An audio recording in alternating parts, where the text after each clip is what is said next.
तो केवल अगर पैसा से है तो हम सेना देना बंद कर देते हैं, दवाइयां देना बंद कर देते हैं। गुलाम होते हुए भी हम तुम्हारे सदस्य बने, तुम हमें भी अस्थाई सदस्यता नहीं दे रहे हो। उसका पास परमाणु बम था, इसे पूरा साइन करा दिया, सब परमाणु बम को डिस्ट्रॉय करा दिया। देश किसी की बपौती तो है नहीं, आज आप है कल कोई और रहेगा, नौकरी करने आए आप। यूएनओ है नचनिया।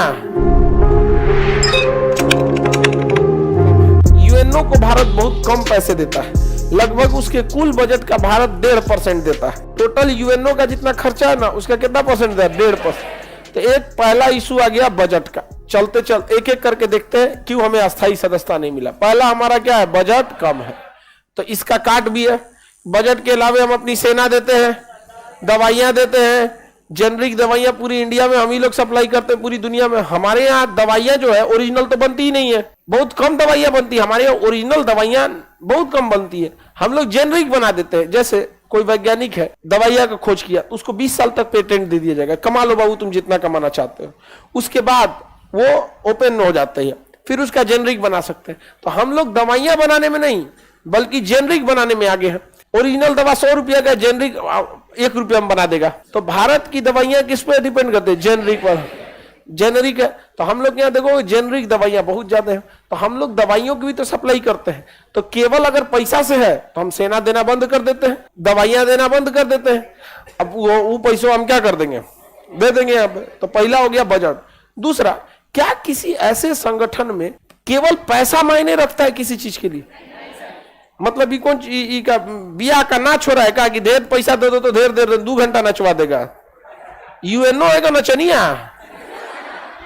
हाँ, ये कौन सा बात होता है कि बजट कम है?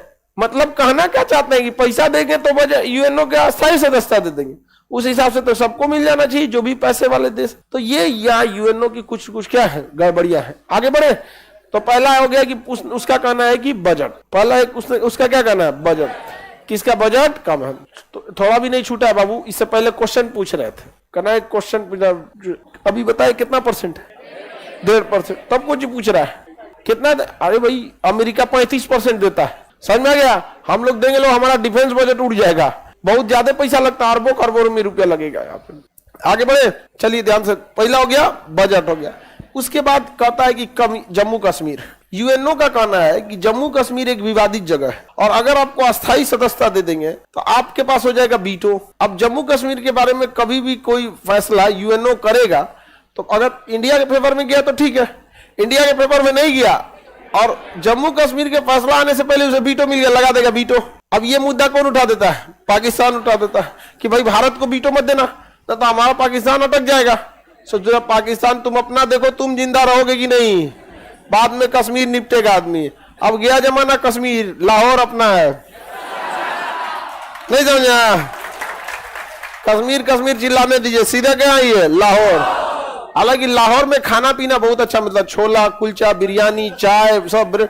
लाहौर पूरे भारत का सबसे अच्छा एक सेकुलर कल्चर था, क्योंकि लाहौर में ना बहुत ज्यादा मात्रा में हिंदू भी रहते हैं, लाहौर में बहुत ज्यादा मात्रा में सिख भी और मुस्लिम भी। तो इंडिया की ये 3 मेजर पॉपुलेशन जो है वो सबसे ज्यादा आपको एक ही शहर में मिलती थी, तो लाहौर में मिलती थी। समझ में आया कि नहीं गया? हर कम्युनिटी के लोग वहां थे।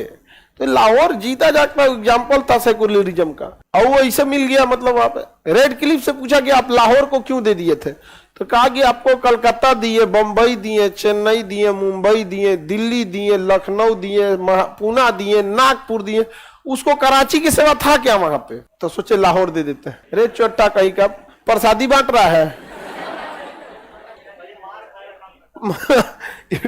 अरे अभी रहता रेड क्लिप हुआ तो आदमी निकाल के उसको फांसी देता है। बताइए, ऐसा ऐसा काम किया था। तो जम्मू कश्मीर का मामला सीरियस है, यहाँ भारत फंस जाता है। तो जम्मू कश्मीर पर अध्ययन करने के लिए यूएनओ ने एक आयोग का गठन किया था। उस आयोग का नाम था डिक्सन कमीशन। क्या नाम था?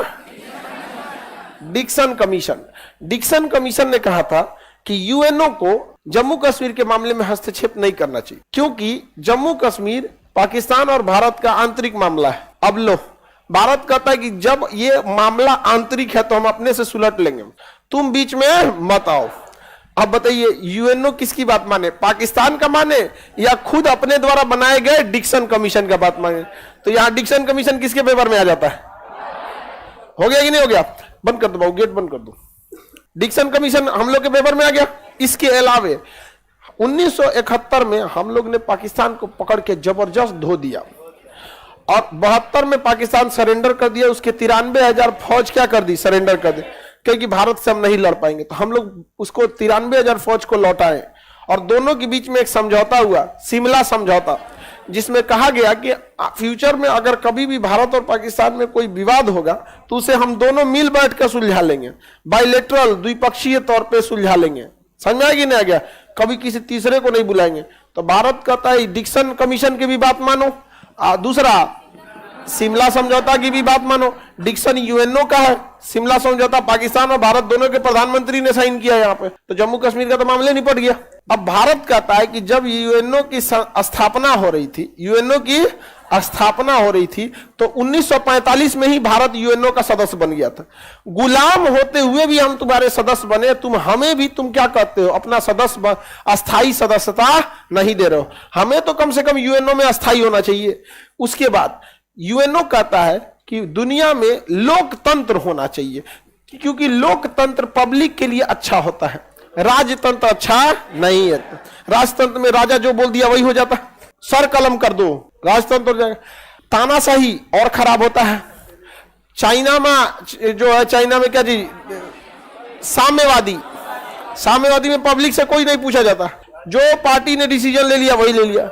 सबसे अच्छा कौन होना है, लोकतंत्र। यूएनओ किसके बढ़ावा देता है, लोक। दुनिया का सबसे बड़ा लोकतंत्र कौन है, भारत। ससुरा तुम कहता है लोकतंत्र को बढ़ावा देना है, चोट्टा कहीं का दुनिया का सबसे बड़ा लोकतंत्र को तुम अस्थाई सदस्य नहीं बनाए हो, क्या बनाए हो, अस्थाई। अब तुम तब क्या कहना चाह रहे हो, तो भारत यही बात कहता है कि तुम लोग कहना क्या चाहते हो यहाँ पर। तो पहला तो लोकतंत्र है, हम दुनिया के सबसे बड़े लोकतंत्र है, हम ही को तुम सदस्य नहीं बना रहे हो, ये तो पूरी तरह से क्या है, गलत बात है। यहाँ पर यूएनओ कहता है कि गुटबाजी करने से बेटर है यूएनओ पे भरोसा किया जाए। भारत किसी भी तरह का सैन्य गुटबाजी का सदस्य नहीं है। अमेरिका नाटो जैसे सैन्य गुटबाजी का है फिर भी अस्थाई है।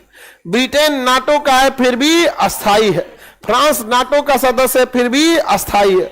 रूस ने भी बनाया था सेंटो सेना, वो भी क्या था, अस्थाई था। चाइना के साथ बनना, चाइना भी मतलब उसी फेवर में जा रहा था यहाँ पे।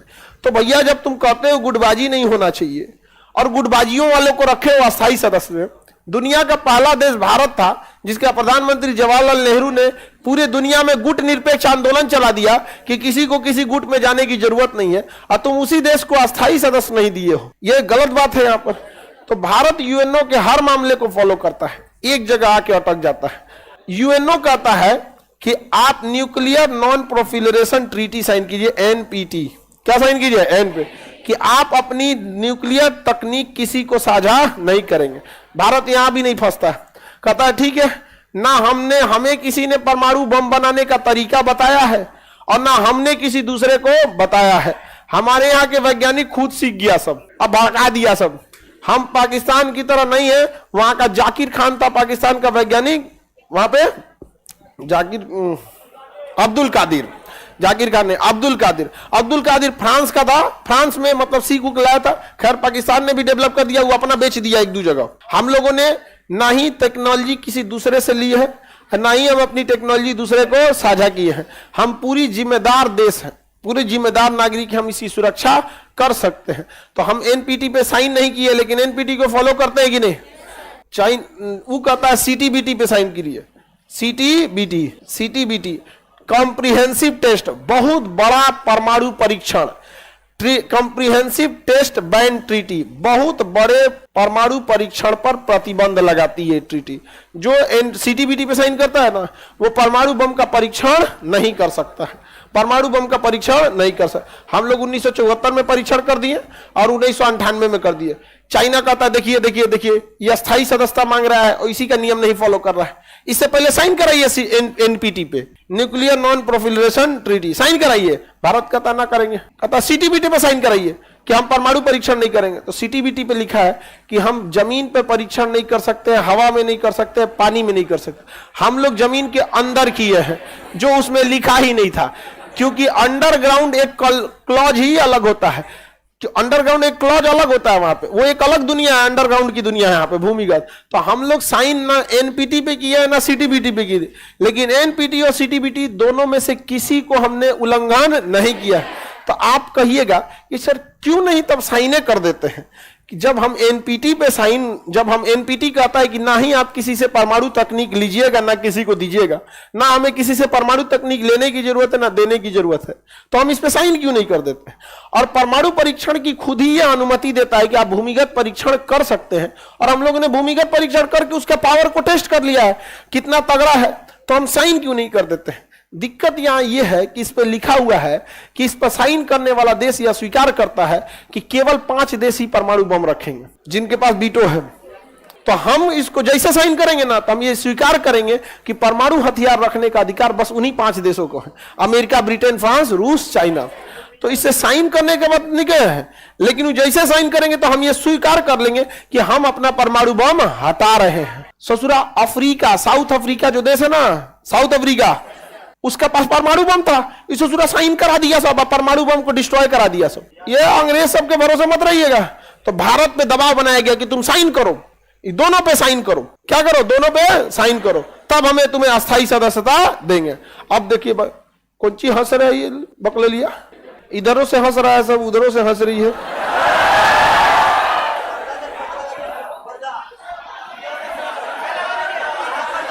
तुम दर्जा हंसती है जो छुप कैसे दताइल, डिस्टर्ब करने के लिए लड़कों को हंसती है, आगे आगे ये तुम नहीं समझते हो, अटेंशन चाहिए उनको, तुम अटेंशन मत देना। और फिर देखना बिना ऑक्सीजन के भी आग लग सकता है। केमिस्ट्री कहता है कि बिना ऑक्सीजन के आग नहीं लग सकता है। अटेंशन बस मत दो। फिर देखो कोई ठीक नहीं है। बवनी का कहना है कि मैं सर अगर इस पे हम साइन कर दिए इन दोनों पे तो अस्थाई मिल जाएगा कि नहीं मिल जाए? अस्थाई मिलेगा कि नहीं मिलेगा अलग बात है, क्या भरोसा इन चोटों का? हम ये क्यों स्वीकार करें कि चाइना रख सकता है हम नहीं, रूस रख सकता है हम नहीं, रखेंगे हम अस्थाई सदस्यता। हमें कौन सा घटल है अस्थाई सदस्यता बिना? हमको जहां जरूरत है रूस मारिए देता है, नहीं समझे? तो हमें कौन मारो कहीं बिना खाए को घटल है, जहां जहां जरूरत है वहां कौन मार देता है? रूस। ये उसके लिए दिक्कत है जिसको कोई नहीं है आगे पीछे, नहीं समझ में आया? दुनिया में तो हम लोग बना के रखे हैं इतना, हमारे लिए फ्रांस मार देता है वीटो। फ्रांस सही में, और मोदी जी कहेगा तनी और राफेल खरीद लीजिए ना। नहीं समझे? दुनिया में कोई किसी का देश किसी की बपौती तो है नहीं। किसकी बपौती? जो प्रधानमंत्री है उनका अपना घर का देश थोड़े है। आज आप है कल कोई और रहेगा, नौकरी करने आए आप, संविधान ने आपको 5 साल के लिए नियुक्त किया है, आप इसको अपना मत समझिए, नहीं समझे? तो और फ्रांस भी हम लोग के लिए क्या मार देता है वीटो, तो हमारा कौन बार घटल है? कोई इसके लिए घटल थोड़े जा रहा है। अब बताइए हम एनपीटी पे साइन नहीं करेंगे, फंस जाएंगे। सोच रहा हम कभी स्वीकार करके देंगे कि बाकी 5 गो आप परमाणु बम रखिए, हम लोग नहीं रखेंगे। अच्छा अब भारत का कहना है कि आप क्यों रखेंगे, बाकी क्यों ना रखें? उनका कहना भी एक तरह से लॉजिकल है कि देखिए अगर सबके पास परमाणु बम होने लगे तो छोटे छोटे लड़ाई में छोटे देश जिम्मेदार नहीं होते हैं, मार देंगे से धड़ धड़ धड़ धड़ कहीं उड़ जाएगा, दिक्कत हो जाएगा। तो जो जिम्मेदार देश थे जो 1974 से पहले परमाणु बम बना लिए वो रख सकते हैं। वो सब देखा सब कि 1974 तक सब बना लिए, सब उससे पहले रख सकते हैं। सबको हम कैसे छूट दे सकते हैं? तो भारत का कहना है कि आखिर 74 तक डेडलाइन दिए है ना, उसको 75 कर दीजिए, हम भी उसी में चलाएंगे। हम भी उसी में चलाते हैं। तो कहता है कि ना ना ना ना तुमको नहीं देंगे, हम यहाँ पे तुमको नहीं देंगे। तो भारत का कहना है कि हम एनपीटी और सीटीबीटी दोनों पर साइन करने के लिए रेडी हैं। हमारा बस 2 गो बात है, या तो इसमें कह दीजिए कि हम परमाणु बम रखेंगे जैसे बाकी सब रखे हैं, या तो आप इसमें कह दीजिए कि ना हम रखेंगे ना दुनिया का कोई सदस्य रखेगा, हम परमाणु बम नहीं रखेंगे तो दुनिया में और भी कोई नहीं रखेगा। समझ गया कि नहीं? भारत साफ कह देता है। इसके अलावे यहां भारत कहता है no first use, no first use. Bharat कहता है कि देखिए हम पहले परमाणु बम नहीं चलाएंगे, इसका मतलब कि हम उस देश पर भी नहीं चलाएंगे जिसके पास परमाणु बम नहीं है, क्योंकि जब परमाणु बम नहीं है तो परमाणु मरबो नहीं करेगा।